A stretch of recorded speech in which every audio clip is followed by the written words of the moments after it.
Amen. I'm not sure why that's happening that way. But let me say this, one of the things that the council was going to do, and I want to make sure I do it expeditiously, they were supposed to talk about and lift up some of the spending with our state agencies and look at how much of that spending goes to African Americans. And really, in real time, take a look at how we might change that. So one of the recommendations that was put forward before, and then they were going to call it Robbie, was there was a recommendation for there to be an executive order to reestablish the targeted group business program. I have these recommendations because there's been a number of people that have been talking about these things, and this was a part of what the council was going to also talk about. There's a second recommendation that will require state agencies to fully comply with state and federal laws. There's a third recommendation, which is to authorize commissioners to seek bids from and award only to small targeted group businesses for both procurement and construction contracts. That's one of the recommendations. Another recommendation was to require state agencies to evaluate diversity of department staff and develop an intentional strategy to diversify their staff.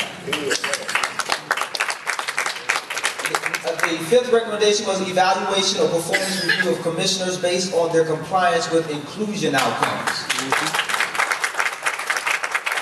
And the sixth recommendation that I see here is encourage state agencies to unbundle contracts to provide opportunities for smaller companies to compete. Those are some of the recommendations. And so Lester wasn't here, and thank you, Roger, for standing in, but I thought I would stand in also. I'm going to now call Robbie Norman. Robbie is the CEO of Thor Construction. You know Thor Construction is one of the biggest or the largest African-American-owned construction companies in the country. Yes, it is my understanding. And Robbie can tell me if I'm right or wrong. And secondly, he is a man who knows his business, and Richard Copeland is out of the country, so Robbie is the man. So please welcome Robbie Norman.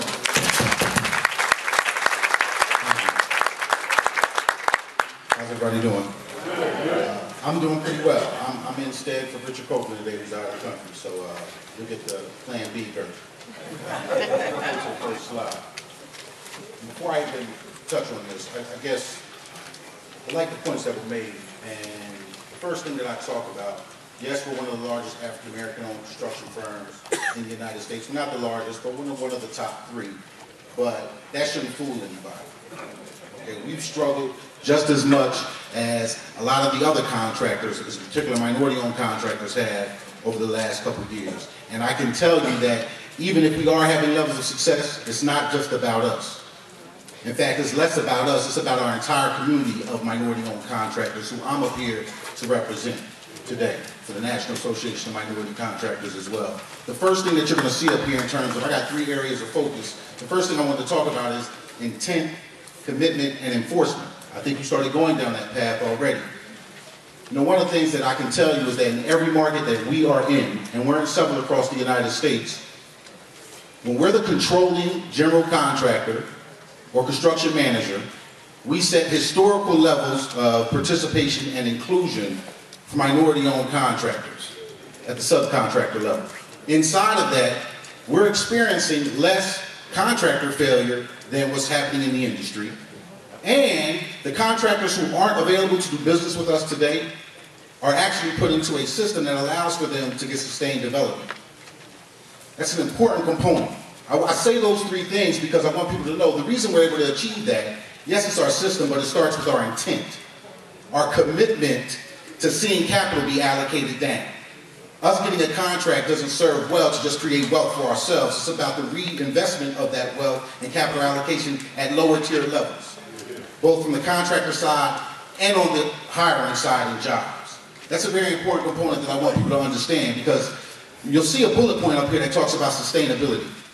Well, sustainability is great for the environment, but sustainability has turned out to be the status quo for contractors and jobs for our people. That's an issue that I want to have identified. It's not about sustainability. It's about sustainable investment and generation and creation. That's what we need to be talking about. And how we get into the bottom of this wealth pyramid and build that capacity. Now, with that being said, it's about, we got to hold some leaderships accountable. So I'm glad the governor's here, because part of it to me is If you have leadership that's getting limited results, then we cannot continue to reappoint them and re-elect them. I want to make that point and make it very clearly understood. You see that second bullet point up there. Regulations you talked about must be enforced. A lot of the issues that we see in terms of what's on the books has to do with enforcement issues all the time. And then I put up here, balanced short-term profit maximization, project risk management with social responsibility. Go to the next slide. Go to the next one. Now, I said all of that about leadership and about accountability and about more of the status quo. And I want you to understand something. I have, and some of other people in this room have also participated in a collaborative at MnDOT, right? A collaborative at MnDOT. That collaborative, over the last 2 years, has been specifically focused on a transformational change. A transformational change. So I want you all to understand that context, that we're operating inside of a transformational change context. Now I want you to understand what that's resulting in as we see it today. As we see it today. These are what these numbers look like. October 9th through March 10th. April 1st through September 10th. Non-DBE spend. Now over that period of time, there's been roughly $600 million, I think, that's come through in actual spending that's happened at the prime and subcontractor level. You can see the percentages of how we're represented. Minority-owned firms. You can also see that minority-owned firms, once you separate the designation of non-minority women and ethnic minorities, has another interesting component to look at.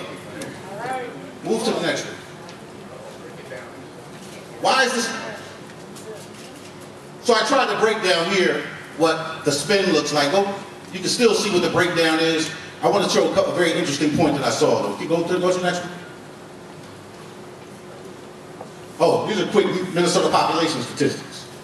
I highlight those because I want you to understand what the dynamic looks like. In particular for blacks and Hispanics, which is 9% of the Minnesota population. The spend that I saw in that time frame has been about 0.05%. So we're not even anywhere close to the alignment of what we represent as a population. We need to understand that. Next. I did this to show, interestingly enough, and you can call me Afrocentric, I don't mind it. The reality of it is, if I look at blacks and Hispanics, and I see what happened here, we are over 59% of the minority population, blacks and Hispanics in Minnesota. We had about 57%, so they were trying to, of the minority spend, which again is a small sliver. But now I'm looking at what's happening here, and I see a reallocation of funding that's happening at the minority level. And I'm not trying to play minority segments against one another. But I see what's happening with Asian spend. I see what just happened with black and Hispanic spend as a percentage. Okay? I want everybody to be clear. Next. This is what it looks like. Now, let's give credit where credit is due. We went from 2.89% to 3.63% as a total, right? Now remember though, that's in a transformative context, okay? A transformative context of where we are. What's happening in places where it's not transformative? I want you all to think about that. Next. So, I start here with saying, I ask a specific recommendation that we require the bonding bill, governor, and any stadium bill to include inclusion language and goals as an intentional and desired outcome of public schools.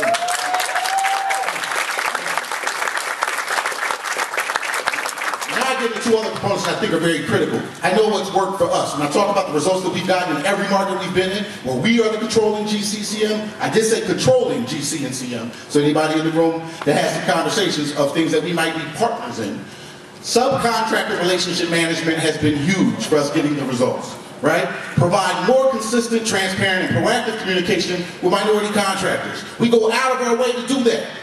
Not only organically, but we built systems to do so. Incorporate minority contractor feedback into a more comprehensive continuous improvement effort. Consistently. Take that feedback, and I can tell you that feedback has to actually show up in nexus ways of doing things, new ways of doing things, or else people get disenfranchised. Utilize qualification and health monitoring as a means of inclusion and sustained development for minority contractors. We've been assessed to death.